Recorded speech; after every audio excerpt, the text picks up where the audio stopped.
Tá gravando agora. Vamos lá. Então, na última aula nossa, nós terminamos. Interessante que nós terminamos numa, deixa eu só, aqui, 1, 0, 5, mãe.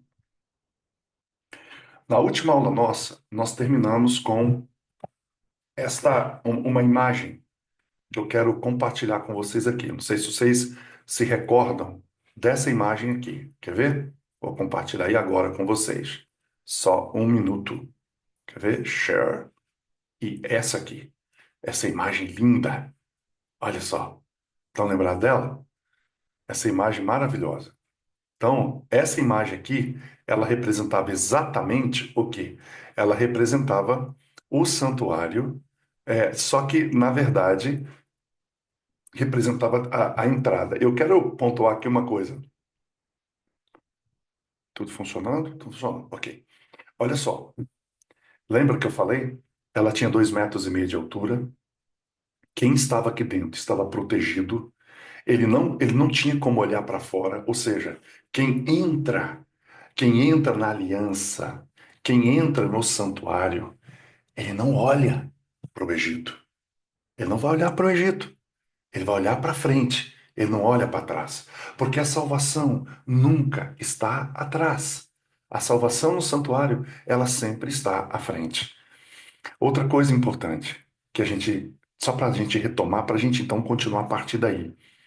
A porta de entrada, ela era maior e ela ia estreitando à medida que ela se aproximava do Santíssimo.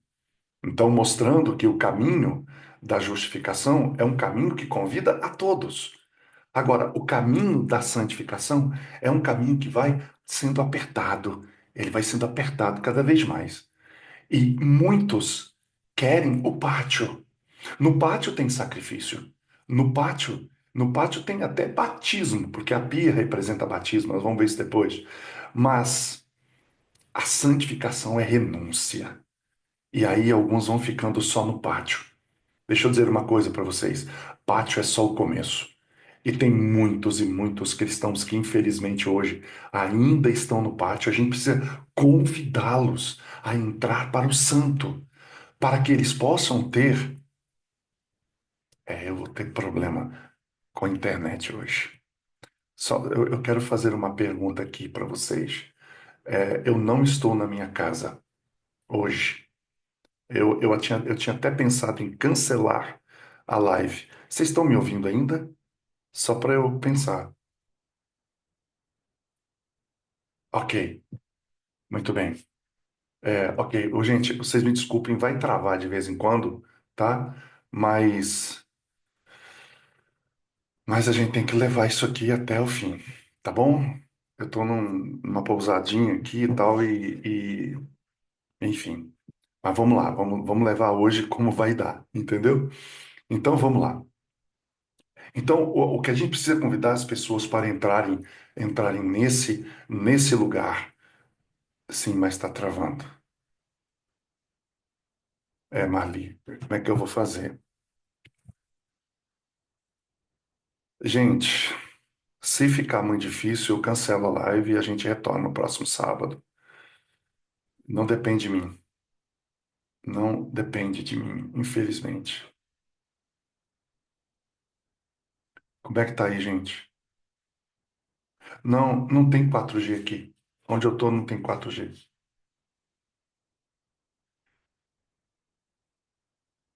Travou. Vai ficar assim, trava, não trava. É, mas tudo bem, se tiver alguma coisa que vocês não peguem, depois vocês vão lá no site. Travou de novo, voltou. Gente, é o seguinte. Eu vou pedir desculpa a vocês, mas do jeito que tá, eu não consigo fazer essa live hoje. Fica ruim, né, para quem está assistindo. Vocês concordam que a gente adie? Ok, tá bom. Jane, você está dizendo o seguinte: quer que continue ou quer que a gente termina e faz a próxima?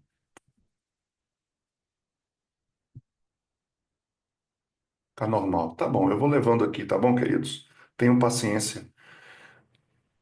Ok, tá bom. Vamos lá então. Vamos seguir em frente então. Que Deus nos ajude, que o Senhor nos ajude, que essa internet não trave. Não trave como ela vem travando. E, ok, vamos continuar. Fechou. Então, olha só, deixa eu voltar a compartilhar aqui com vocês. Talvez quando eu compartilho. Não, não tem nada a ver. É, vamos lá. Deixa eu compartilhar. Deixa eu compartilhar de novo aqui então. Então, eu estava mostrando exatamente esse quadro aqui, esse quadro interessante, que nós já falamos sobre ele. E aí, isso aqui é quando você olha para o lado de dentro, né? Quando você olha para o lado de dentro do santuário, como é que você tem a visão? E a gente vai entender essa parte de dentro, a gente não vai entrar hoje, mas vamos buscar entender toda essa parte externa, as madeiras, tudo que é colocado aqui, as tábuas, a gente vai entender isso aqui hoje, tá bom? Então, vamos parar de compartilhar e vamos seguir em frente. O Senhor Deus, ele escolhe, quando ele olha para o santuário, ele escolhe o material para os véus e planejou cada detalhe. Pensa, Deus planeja cada detalhe como símbolo, cada detalhe do santuário é símbolo de uma faceta do caráter ou de um ato de Jesus. Então, o santuário, cada faceta dele representa uma faceta do caráter ou um ato de Jesus. Por exemplo, os animais, eles forneciam a lã, certo? A lã que era azul, roxa e escarlate, bem como os corantes para colorir essas lãs. As plantas iam fornecer o quê? O linho fino. Então, vão observando. Animais oferecem lã, os corantes também fornecem a sua cor para atingir essa lã de azul, roxo e escarlate. As plantas vão fornecer o linho fino e a terra oferecia a prata, oferecia o ouro, oferecia o bronze. Combinando todas essas qualidades, eles formam o quê?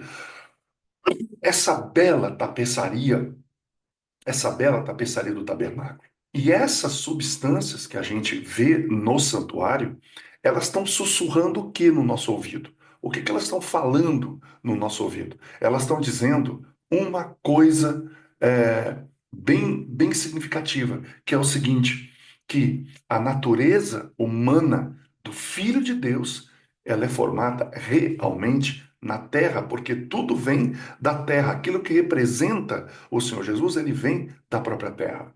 Aí teve uma irmã, que eu acho que é a própria irmã que mandou essa mensagem para mim no WhatsApp, ela até me abordou no WhatsApp falando assim: você vai falar da cor? O que que representa a cor? E ela até citou, na opinião dela, o que que as cores, ou que ela leu em algum lugar, não sei. Eu falei, irmã, tem alguma coisa nas cores aí que não batem com as cores que eu tenho. Mas tudo bem, eu vou colocar aqui o seguinte: o que que representa o azul? O azul. E eu vou dar o texto bíblico. Números 15, 38. Ou seja, cada coisa que eu falo aqui, eu dou o texto. Aí você depois vai lá no texto, se você quiser até olhar agora aí, abra a tua Bíblia e você vai ler. Números 15, 38. O azul, ele representa a lei de Deus. Tanto que eu tenho para mim que a cor das tábuas dos 10 mandamentos ela era azul, porque, na minha opinião, Deus retirou uma parte da própria base do seu governo, que Ellen White fala que tem a cor de azul berilo, ou seja, a base do governo de Deus tem a cor azul berilo. Então, eu entendo que a lei também tinha uma cor azulada, mostrando que ela é a base do governo de Deus. Ou seja, aqueles 10 mandamentos, aqueles princípios, na verdade, não os 10 mandamentos, os princípios que regem os 10 mandamentos, que é amar a Deus sobre todas as coisas e amar ao próximo como a si mesmo, que é a base do governo de Deus. A lei, portanto, representa essa base. Por isso que quando alguém vem e diz assim, o Senhor Jesus aboliu a lei. Se ele tivesse abolido a lei, ele teria que abolir o trono dele. Ele teria que abolir o governo dele. Imagina alguém chegar aqui e falar assim: olha, a partir de hoje não existem mais leis no Brasil, não existem mais leis na América. O governo cai. Nenhum governo se sustenta se não for em cima de leis. em cima de princípios. Portanto, o azul é a lei de Deus. O roxo, o que que é o roxo? O roxo é uma mistura de duas cores. Qual cor? A cor azul e a cor vermelha. Então, eu posso dizer que o roxo, ela mistura a obediência de Cristo com o sacrifício que representa o vermelho. Então, essa mistura de obediência com o sacrifício, ela vai representar o quê? Realeza. Guarde essa palavra. Realeza. O que que te lembra? O que que te lembra a palavra realeza? A palavra realeza te remete à questão de que há um rei por aqui. Então, alguém que você fala assim, essa pessoa é da realeza. O que está dizendo? Ela pertence à corte do rei. Ela está ligado ao rei. Ela está ligado ao reino do rei. Portanto, realeza. Então, olha só. Realeza, essa cor, essa mistura de obediência com sacrifício vermelho. E aí, olha que interessante. A palavra de Deus diz que o Senhor quer fazer de nós reis e sacerdotes. Ou seja, é possível ser da realeza se você não obedece e não tem sacrifício? Ou seja, todo aquele que sacrifica o seu eu, porque por isso fala, se você que me quiser me seguir, faz o seguinte, toma a sua cruz e depois você me segue. Não é me segue e depois toma a cruz. Não, a tomada da cruz, ela vem primeiro e depois você me segue. E aí, ou seja, o sacrifício é a tomada da cruz. O sacrifício te leva à obediência. Então, quando eu digo sacrifício te leva à obediência, é em relação ao sacrifício da renúncia do eu. Renunciar o eu. Então, assim, só aqueles que renunciaram o eu e foram obedientes é que serão reis e serão sacerdotes. Quem não renuncia e quem não obedece, é impossível, perante a palavra de Deus, ele se tornar rei e sacerdote no reino de Cristo. O carmesim, que é o vermelho, ele simboliza pecado e também pode simbolizar sacrifício. Isso está escrito, aliás, realeza, eu até não citei o texto, está em João 19, verso 2. O carmesim, que é pecado ou sacrifício, está em Isaías 1:18 e Mateus 27, versículo 28. O linho, ou seja, a cor branca do linho, ela representa justiça, significa pureza. Aliás, próximo sábado, eu vou convidar todos vocês que estiverem em Belo Horizonte e quiserem estar comigo presente na igreja do Santa Amélia. Queridos, Deus colocou uma mensagem para mim chamada Os 144.000 e a Justiça de Cristo. Que mensagem que está me tocando. E eu espero que toque aqueles que vão ouvir também, tá? Você é convidado para isso. Então, justiça e pureza, Apocalipse 19:8. Ou seja, Deus, ele ama profundamente o belo. Então, quando a pessoa ela chega no santuário, a primeira coisa que vem é a oferta de Deus. Ou seja, qual é a oferta de Deus? Gente, a oferta de Deus não está lá no sacrifício do altar. A oferta de Deus, isso é lindo. Imagina, o pecador vem chegando. Ele vem chegando. Sim, Jane, acho que vai gravar. Já falaram que vai gravar, tá bom? É, o pecador vem chegando. E a primeira coisa que ele observa é uma proposta. É uma proposta divina. Por isso que Paulo vai dizer: como escaparemos nós de tão grande salvação? É muito grande a salvação revelada neste santuário. Então eles chegam, eles veem a oferta de Deus. Qual é a oferta de Deus? A sua justiça cercando o pátio. Cercando o pátio com aquele linho branco. Quando você olha de longe, ao invés de você ter medo de chegar no santuário, você fala: eu posso chegar ali. Ali tem justiça para mim. Ali tem perdão. Porque ele está vendo o branco. Ele já está vendo o branco de longe. É aquele convite. O Espírito Santo passando por entre as suas tramas, dizendo: vem, vem, vem, pecador. Vem aqui para o santuário, porque aqui você vai encontrar a sua libertação. Então, a porta, né? Lá, não a porta, é a porta, acraseado, a porta. Fica claro o caminho do justo. Você quer ser justo? Eu quero. Você quer ser? Olha só, o caminho do justo passa por três portas: a porta da obediência, a porta da realeza e a porta do sacrifício. Não há justo que não passe pelas três portas: a porta da obediência, a porta da realeza e a porta do sacrifício. Que sermão lindo, que dá só isso aqui, dá um sermão, as três portas. Então, no Salmo 29, verso 2, um outro texto aí para você gravar, diz assim: Dê a Jeová a glória devida ao seu nome. Adore a Jeová na beleza da sua santidade. Sabe, a gente tenta descrever em palavras, sabe? A gente tenta descrever em palavras a, a glória da cena vista dentro do santuário. Agora eu queria que você usasse a sua imaginação. Eu não vou pedir para você fechar os olhos, mas se você se sentir confortável em fazê-lo, experimente fechar os olhos agora e imaginar, deixar bem claro aqui para quem conhece isso, eu não estou usando uma técnica jesuíta, que o pessoal sabe do que se trata, quem sabe do que se trata sabe o que é, de contemplação. Isso não é contemplação, é imaginação, é imaginar. E Deus deu esse recurso para nós e a gente pode fazê-lo, né? Ellen White até nos aconselha a gente levantar de manhã e gastar um tempo imaginando Cristo e principalmente as suas últimas cenas. Então, eu queria que, se você puder, feche os seus olhos agora e você vai entrar dentro do santuário.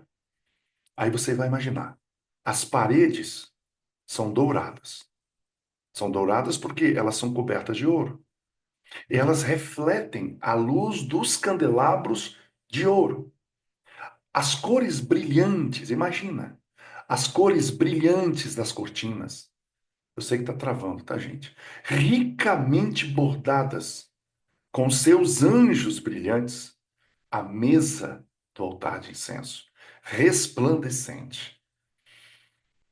Além do segundo véu, a arca sagrada com seus querubins e acima dela a sagrada Shekinah, manifestação visível da presença de Jeová. Mas tudo isso era apenas um pálido reflexo das glórias do templo de Deus no céu, que é o grande centro da obra realizada em favor do homem. Sabe quem escreveu isso? Patriarcas e Profetas, na página 317. Em Êxodo 20:16 diz: E à porta, craseado de novo, do átrio, haverá uma cortina de 20 côvados, 10 metros, de azul, de novo, ó, representando a obediência, a púrpura, obediência e sacrifício, significando realeza, carmesim, representando pecado ou sacrifício, linho retorcido, aí vai dizer o seguinte: obra de bordador. E colunas, elas serão 4 colunas com suas 4 bases. Quando você olha para isso não te lembra alguma coisa? Olha que interessante.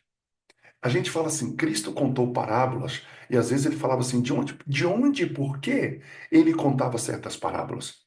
Se você pegar João, Evangelho de João, de 10, 7 e 9, Jesus está falando da parábola das ovelhas, das 99. Ele fala assim, Jesus falando assim, em verdade eu vos digo, eu sou a porta das ovelhas.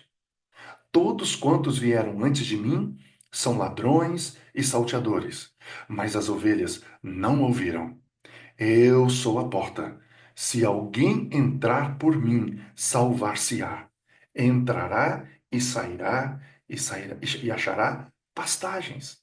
Então, olha só, quando você olha para a porta, você já parou a pensar que aquela porta do tabernáculo, as cortinas representam a Cristo, mas a porta também representa o Senhor Jesus, porque ele é a porta. Ele é a porta. João 14,6 vai dizer assim: olha, disse-lhe Jesus, eu sou o caminho, eu sou a verdade, eu sou a vida. Ninguém vem ao Pai senão por mim. Eu queria, neste momento, mostrar mais uma vez um quadro para vocês. Eu queria compartilhar novamente um quadro para vocês. Olha aqui. Quer ver? Aqui eu vou compartilhar. Eu queria que você olhasse para isso aqui, ó. Para isso aqui. Exatamente o texto em inglês. Jesus said, I am the way, the truth, and the life. No man cometh unto Father but my by me. Ou seja, disse Jesus, eu sou o caminho, a verdade e a vida. O homem não vai ao Pai, senão através de mim. Então, olha que interessante. Você tem aqui, olha, o caminho. Eu sou o caminho, a porta de entrada. São três portas. Jesus dizendo, eu sou a porta. E a porta tinha três nomes. Nós estamos falando de três portas. A primeira porta é a porta do caminho. É o caminho pelo qual você entra. Então, eu sou o caminho, eu sou a verdade, por quê? Porque no santo você vai encontrar a verdade. E aqui você encontra a vida. E olha que interessante, a vida é a lei. Porque sobre a lei, não é que a vida é a lei. Aonde está a vida? Está a lei, está o propiciatório, está a Shekinah, está a vara de Arão, está o maná. Você vai perceber que no Santíssimo é um resumo de tudo isso aqui está aqui. Ou seja, você começa aqui e aqui você tem toda a verdade. Inclusive, olha o texto de João 17,7. Santifica-o na verdade, a palavra é a verdade. Então, eu queria começar, eu vou deixar de compartilhar novamente, né? Eu vou deixar de compartilhar novamente. Cadê? Tá aqui. Vou deixar de compartilhar para gente, então, é, parar aqui de compartilhar. Parei. Então, o que está querendo dizer aqui? Eu queria trazer um pouco essa questão da verdade para vocês pensarem um pouco sobre isso. O que é a verdade? Alguém pode dizer assim: a verdade é Cristo. Não vou discordar de você. E eu concordo também. A verdade é Cristo. Mas olha o que Cristo fala. Eu sou o caminho, eu sou a verdade, eu sou a vida. Ninguém vai ao Pai senão por mim. E há um outro texto que ele diz assim: E conhecereis a verdade, e a verdade vos libertará. Então vamos lá. Verdade. A definição de verdade é o seguinte: verdade é quando existe uma correspondência perfeita entre a linguagem, o signo da linguagem, a linguagem expressa e o objeto. Ou seja, quando existe uma correspondência perfeita entre a palavra e o objeto, você tem a verdade. Por exemplo, eu digo assim: eu estou com o mouse na mão. Eu falei. Aí eu venho e falo, tá aqui. Isso é a verdade. Eu falei e tá aqui. Eu consigo falar e mostrar. Isso é a verdade. Portanto, quando Deus diz eu sou amor, ele está falando. Mas como é que eu posso saber que o que ele está falando é verdade? Eu preciso encontrar um elemento palpável, real, factual, para eu provar que aquilo que ele está dizendo, que ele é amor, é verdade. Aí você vai em João 3,16 e você encontra nesse texto a mais profunda verdade. Porque Deus está dizendo, porque Deus amou o mundo de tal maneira que ele deu o seu Filho unigênito para que todo aquele que nele crer não pereça, mas tenha vida eterna.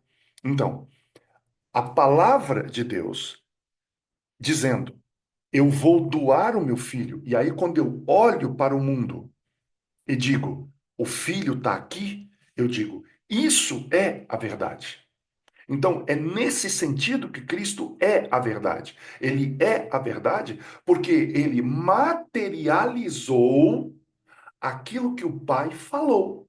Por isso que a verdade é essa correspondência perfeita entre a palavra expressa e o elemento, a matéria, o produto final. É por isso que hoje em dia tem tanta gente que tem dificuldade de aceitar a religião, o cristianismo e a nossa fé. Por quê? Porque tem um monte de crente falando uma coisa que você não consegue encontrar materialidade nela. Então as pessoas estão dizendo, isso não pode ser verdade. Eu vou dar um exemplo. A gente fala assim, a gente fala assim, o evangelho transforma. Como é que você prova isso?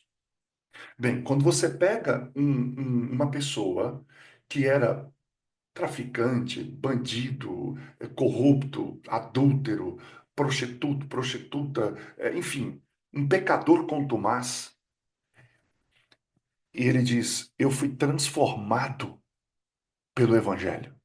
Aí você fala: Tá bom, você falou que foi transformado, agora eu quero ver. Para que isso que você falou seja verdade, precisa ter uma correspondência perfeita em algo que eu posso ver, em algo que eu posso tocar. É por isso que existe hoje uma crise profunda no mundo religioso hoje. Por quê? A gente está dizendo que o evangelho transforma. Como é que o evangelho transforma? Não, isso eu estou falando do ponto de vista do mundo. Quando a gente diz assim, o cristianismo é amor. Quando você vai ver os atos dos cristãos, e eu estou falando do mundo cristão, você vê o mundo cristão matando, guerreando, o mundo cristão abortando, o mundo cristão adulterando, o mundo cristão se corrompendo, o mundo cristão se vendendo, o mundo cristão adulterando. Você olha para dentro das igrejas hoje, você tem basicamente quase a mesma taxa de divórcios que tem no mundo lá fora. Você olha para dentro das igrejas hoje e você vê a mesma taxa de, de, de, de relacionamentos extraconjugais que você vê no mundo lá fora. Você olha para a juventude que se chama cristã e elas estão frequentando, falando, fazendo praticamente quase as mesmas. Não estou falando de totalidade, tá? Totalidade, eu nunca é total, toda totalidade é burra. Né? Porque, inclusive, Elias tentou entrar nessa coisa de unanimidade e Deus falou assim: calma aí, Elias. Ele falou: todo mundo aqui, só sobrou eu. Não tem ninguém aqui mais que adora o Senhor. Ele falou: calma, Elias. Desses milhões de israelitas, tem 7.000 aqui que eu guardei. Eles não dobraram os joelhos a Baal. Só que quando você pega 7.000 e coloca dentro de milhões, parece que é nada. Parece que é ninguém. Mas tem 7.000 por aí que não estão dobrando o joelho a Baal. Só que a gente não consegue enxergar esses 7.000. A gente não consegue enxergar. Eles são tão poucos que parece que todo mundo está assim. Mas isso é um fato. A gente olha para a igreja hoje, as igrejas, de uma forma geral, o que você vê? Jovens tendo relações sexuais no namoro como se fosse casado e está tudo bem. Está tudo bem. Frequentam lugares que o mundo frequenta e está tudo bem. Bebe o que o mundo bebe, come o que o mundo come, vão aonde o mundo vai e tá tudo bem. E aí o mundo olha e fala assim: vocês são um bando de hipócritas. Por quê? Porque eu não consigo ver a verdade em vocês. Não consigo ver a verdade em vocês. Porque aquilo que você fala não materializa para que eu comprove que o que você falou é verdade. Então, verdade é a correspondência perfeita entre a palavra falada, o signo, a palavra expressa e o material, aquilo que você pode provar. O mundo, ele está cansado de pessoas que falam. Tem tanta gente falando. É por isso que, de uma certa forma, eu não estou aí. Eu estou aqui gravando no YouTube para deixar para alguém depois. Mas você não vai me ver na internet igual você. Gente, mais um. É mais um. Sabe o que que parece? E eu me questionei isso durante muito tempo. Você tem pastor A, pastor B, arqueólogo A, arqueólogo B, médico tal, médico isso, evangelista tal, todo mundo falando, falando, falando, falando, falando. A internet tá cheia de gente falando. E eu pergunto, quem é que vai fazer? Quem vai fazer? Vocês não acham que a gente está falando demais, não? Quem é que vai fazer? Quem é que vai fazer? O mundo está precisando de alguém que faça o que fala. É isso que estão precisando. E aí Cristo fala o quê? Eu sou o caminho, a verdade e a vida. Depois ele fala, e conhecereis a verdade. O que que acontece com a gente hoje? A gente fala assim, eu sei que Cristo é a verdade. Gente, deixa eu falar uma coisa para vocês. Isso não é conhecer a verdade. Isso é saber sobre a verdade. Tem uma diferença enorme entre conhecer a verdade e saber a verdade. Eu sei que Cristo é a verdade, mas Cristo não diz, e sabereis o que é a verdade, e essa verdade te libertará. Ele fala assim, e conhecereis a verdade, e a verdade então vos libertará. Ou seja, a verdade por si só, ela não liberta. O que que Cristo está dizendo?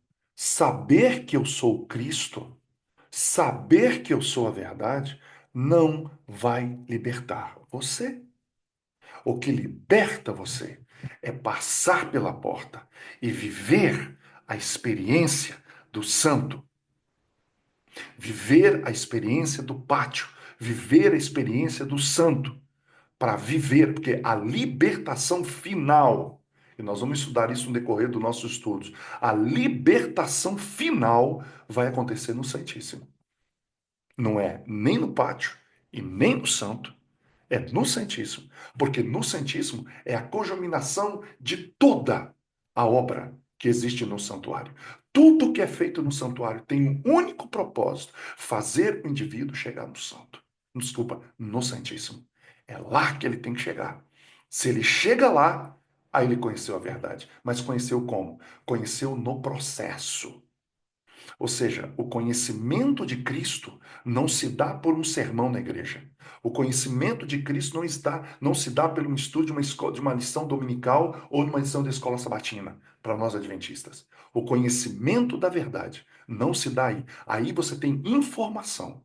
No culto vão te dar informação. A lição vai te dar informação. Você vai conhecer Cristo.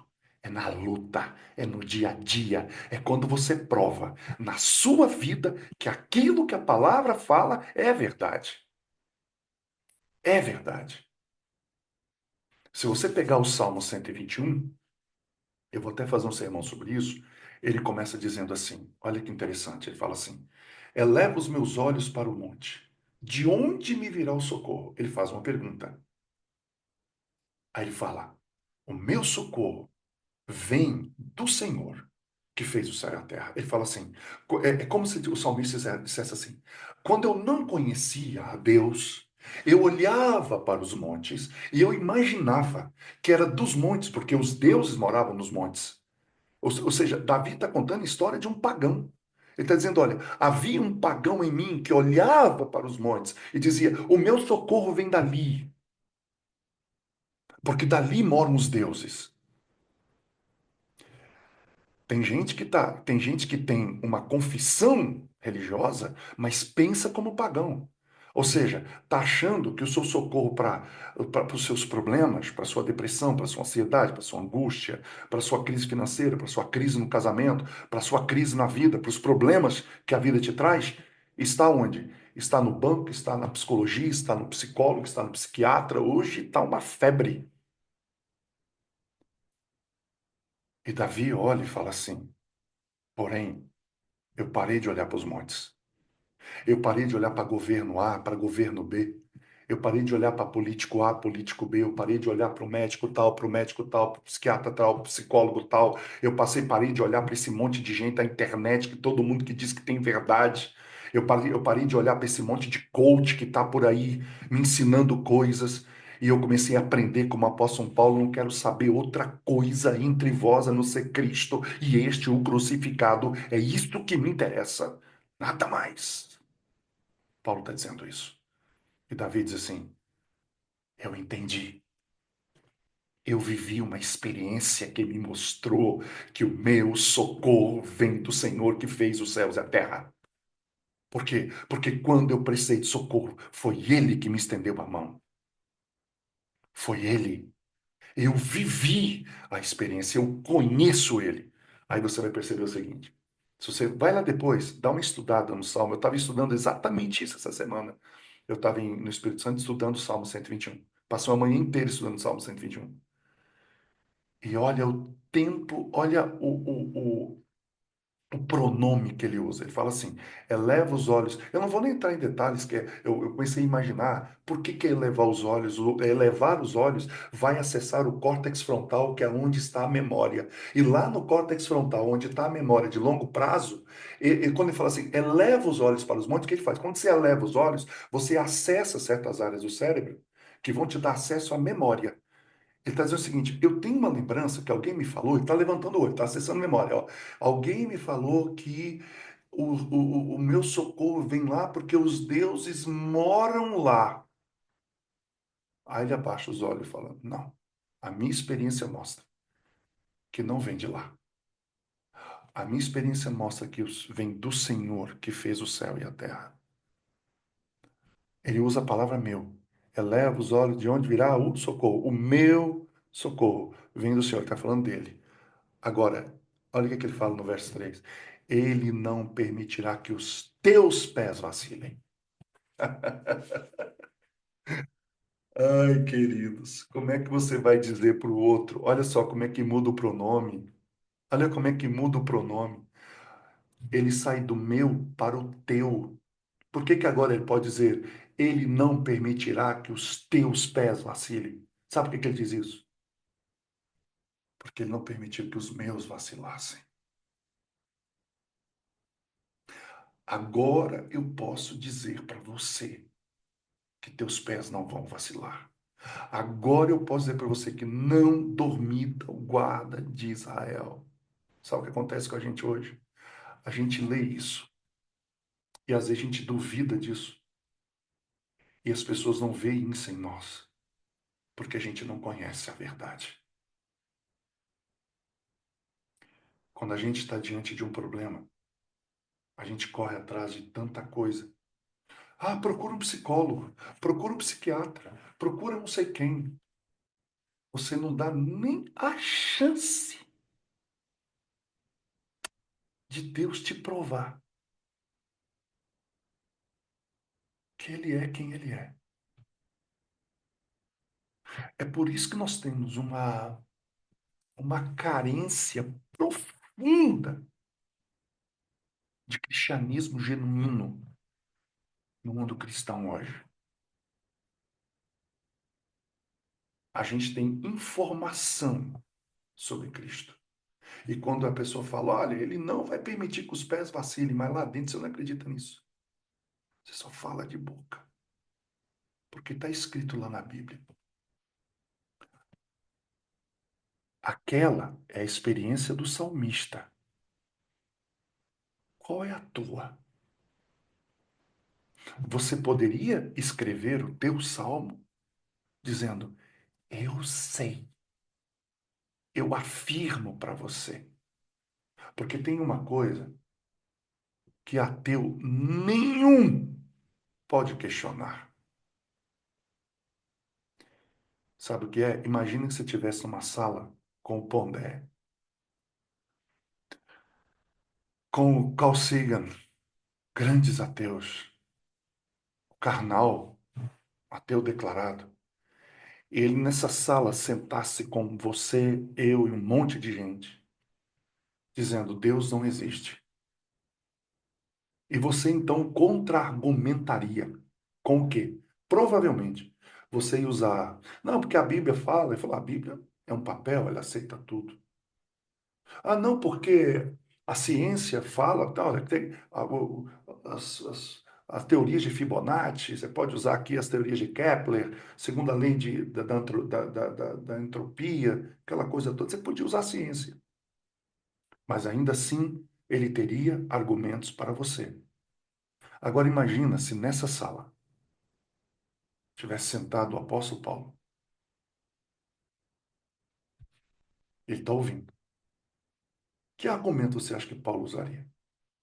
Ou Pedro? Que argumento você acha que ele usaria? Pedro levantaria a mão e falaria assim, Pondé, carnal, fala uma coisa. Muito bacana o que você está dizendo, mas deixa eu contar uma experiência que eu vivi. Olha só, um dia eu estava num lago com uns amigos meus. Estava chovendo muito, um vento terrível, uma tempestade horrorosa.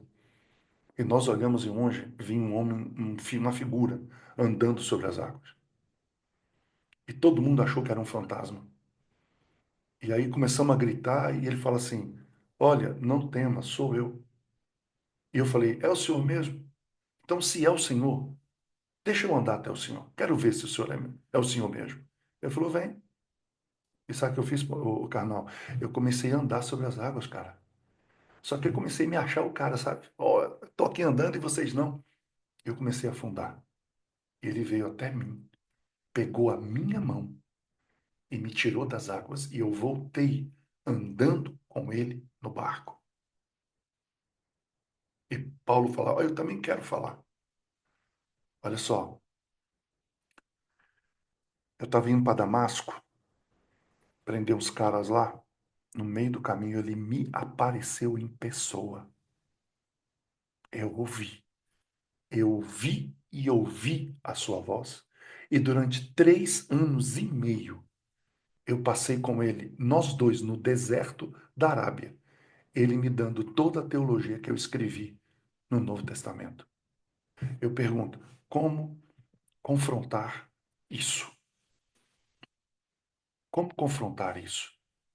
Como confrontar essa experiência? Queridos, é para lá que o santuário quer nos levar. Ele quer nos mostrar que nós precisamos conhecer o santuário, conhecer o Cristo, que é o santuário vivo.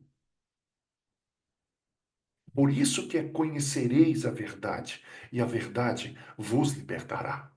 É por isso que Pedro vai dizer em Atos 4:12, em nenhum outro há salvação, porque não há outro nome debaixo do céu dado aos homens pelos quais devamos ser salvos. Bem,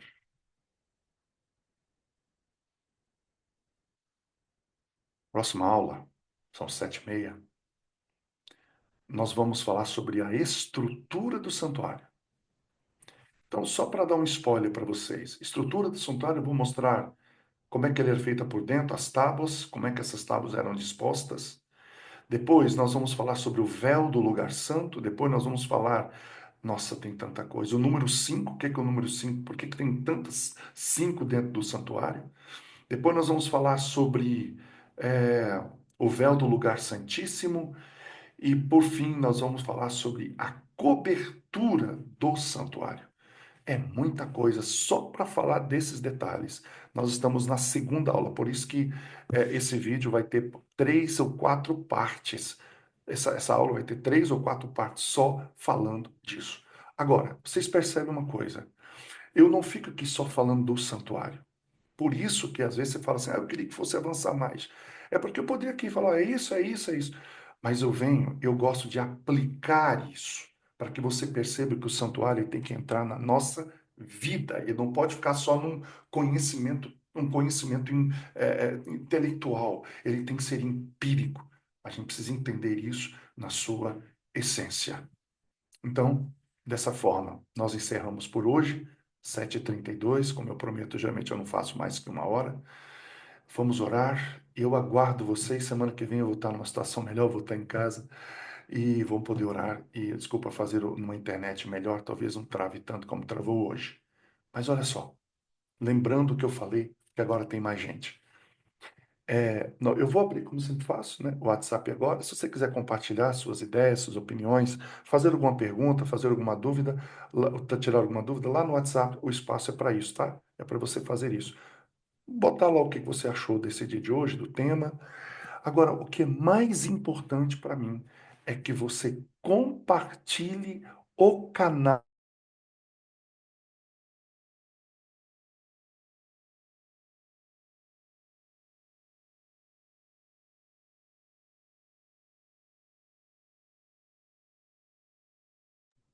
E aí, gente, voltou aqui? Muito bem. Infelizmente, gente, olha o que aconteceu. Provavelmente, recording. Ah, tá gravando ainda. Tá gravando. Tá gravando. Então, que bom. Vamos então fazer a oração final para que a gente possa então finalizar a nossa aula de hoje. Pai querido, nós estamos aqui felizes por tudo aquilo que nós aprendemos hoje, que a tua graça possa realmente firmar esses conteúdos em nossa mente e nosso coração e dar-nos a prática real do teu evangelho. Dá-nos um restante de sábado feliz na tua presença, é o que eu te peço, te agradeço, em nome de Jesus. Amém. Então, gente, fiquem com Deus. Até sábado que vem, com certeza, se Deus quiser, uma internet bem, mas muito bem melhor, tá? Amém. Fique com Deus aí. Vamos ver se gravou tudo hoje.